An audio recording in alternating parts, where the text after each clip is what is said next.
It was one of those early mornings in a small town where everything feels like it's frozen in time, just before the world really starts waking up.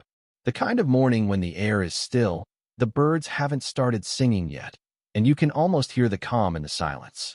And then, it shattered. The quiet, that is. The explosion hit like a punch to the gut. I remember feeling the ground beneath me shudder, almost like it was trying to crawl out from under my feet. The windows rattled in their frames, and for a second, all I could hear was this ringing in my ears, like everything had just gone deaf. The smell of smoke hit me next, sharp and metallic, and then, just like that, it was over. Except it wasn't. Not really. Not for me.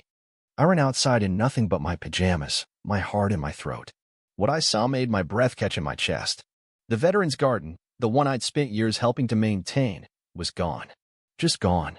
Where there were rows of lavender and rosemary, beautiful plants that veterans had planted with their own hands, now there was nothing but a crater, a gaping wound in the earth. The smell of gunpowder still hung in the air, thick and heavy like something out of a nightmare. I remember standing there, in shock, staring at the charred remains of the garden. The little memorial stones, each one a tribute to someone who had served, were scattered everywhere, like they didn't mean anything anymore. One stone caught my eye. It was my brother's, D's. He'd been a Marine, and I'd placed that stone there with my own hands. It was still there, mercifully visible, though covered in soot. I don't know how long I stood there, but by the time I came to my senses, neighbors were gathering around, each of them as stunned as I was. There was a hum of disbelief in the air, as though nobody wanted to accept that this had really happened. Sarah Jenkins, my next-door neighbor, was the first to speak. Her face, usually so bright and cheerful, was pale, drawn tight with fear. She was barely holding it together. "Who could do something like this?" she whispered, her voice trembling. I couldn't answer her then. None of us could. But I had a feeling I knew exactly who was behind it. And I was right. The more I thought about it, the more it all made sense. Karen Henderson. Karen had moved into the neighborhood about a year ago, and from the start, she'd made her dislike of the veteran's garden known. She'd called it an eyesore, complained that it ruined the neighborhood's aesthetic. She didn't care about the people it honored. All she cared about was how it made her house look. And she'd made that clear in so many heated arguments at the neighborhood meetings. I'd seen her bicker with Gunny Miller, a retired Marine who spent hours tending to the roses, over the number of flags we put up to honor the fallen. It was like she couldn't stand to be reminded that people had sacrificed for this country. And now, her anger had turned into something more dangerous. The blast wasn't just a random act. It was calculated. It was personal. Karen had gone too far this time, and I wasn't the only one who realized it. We didn't have to wait long for the police to catch on either. Detective Ramirez, a young guy who'd grown up in our town, started digging into security footage from the local hardware store. He found footage of Karen buying fireworks, the kind used in professional displays, along with electronic detonators just 3 days before the explosion. My stomach twisted when I saw it. The footage wasn't crystal clear, but the person buying the supplies matched Karen down to the expensive handbag, the sunglasses, and the way she carried herself. When the police confronted her, she didn't deny it. She didn't even try. Instead, she pretended to be shocked, put on an act like she had no idea what they were talking about. But I could see it in her eyes. She was guilty, and she knew it. But that wasn't enough. Karen didn't just destroy a garden. She destroyed something sacred, something that meant more than she could ever understand. So, she took it to court, filed a lawsuit claiming the garden was a public nuisance and demanded it be torn down. Her lawyer, Arthur Jennings, was the kind of guy who always had a smug smile, like he knew he was going to win. He filed the lawsuit as though he didn't care that he was fighting against the very people who had fought for this country. It was gut-wrenching, to be honest. At first, it felt like we were losing, like the anger and grief we felt from the explosion might be buried in the paperwork and legal jargon. But then something unexpected happened. A breakthrough. Amelia's quiet determination turned into a fire.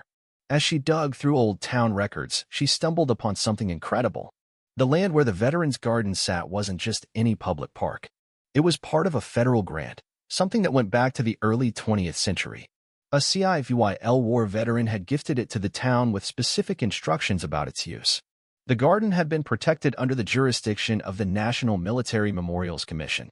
It was when Amelia found this, and learned about the deep personal connection Eleanor Vance had to the garden, that everything started to shift. Eleanor was the secretary of the National Military Memorials Commission. She wasn't just some anonymous bureaucrat. She was the sister of Michael Vance, a decorated Marine who had died in a tragic accident. His plaque, his memorial, was one of the stones in the garden. Eleanor wasn't just going to sit back and let Karen get away with this. No, this was personal for her, too. And when she stepped forward and announced her involvement, everything changed. She made it clear that the Veterans Garden was protected by federal law, and Karen's lawsuit was nothing more than a baseless attempt to erase the memories of the people who had served. But Eleanor didn't stop there. She dropped a bombshell. Her office, in collaboration with the Department of Justice, was filing a countersuit against Karen for domestic terrorism. The use of explosives, the premeditated attack, it was terrorism. It was an affront to every single person who had served in this country. And Eleanor wasn't going to let Karen's actions slide. The town hall meeting that followed was like something out of a movie. The room was packed, people standing shoulder to shoulder, the air thick with tension. And then there was Karen, sitting there, her lawyer by her side, acting like nothing was wrong.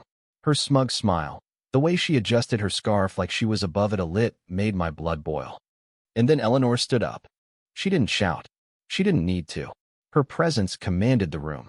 She spoke with a quiet strength, detailing her brother's life, his sacrifice, the importance of the garden to the community, to the nation. And when she revealed her full title, Secretary of National Military Memorials, the room went silent. The power she held, the truth she spoke, it was like a weight had been lifted. Karen's facade cracked right there. The arrogant, entitled woman who thought she could get away with everything was now facing the full force of the law. The rest of us? We stood together, stronger than ever, knowing that we had someone on our side who wasn't going to back down. Karen's legal battle ended in a quick, decisive settlement. She was forced to pay for the damage, and the Veterans Garden was rebuilt with the money from her restitution. The garden rose from the ashes, stronger, more beautiful than before. It wasn't just a place to honor the fallen anymore. It had become a symbol of what we could accomplish when we stood together. In the end, we didn't just rebuild a garden. We rebuilt a community.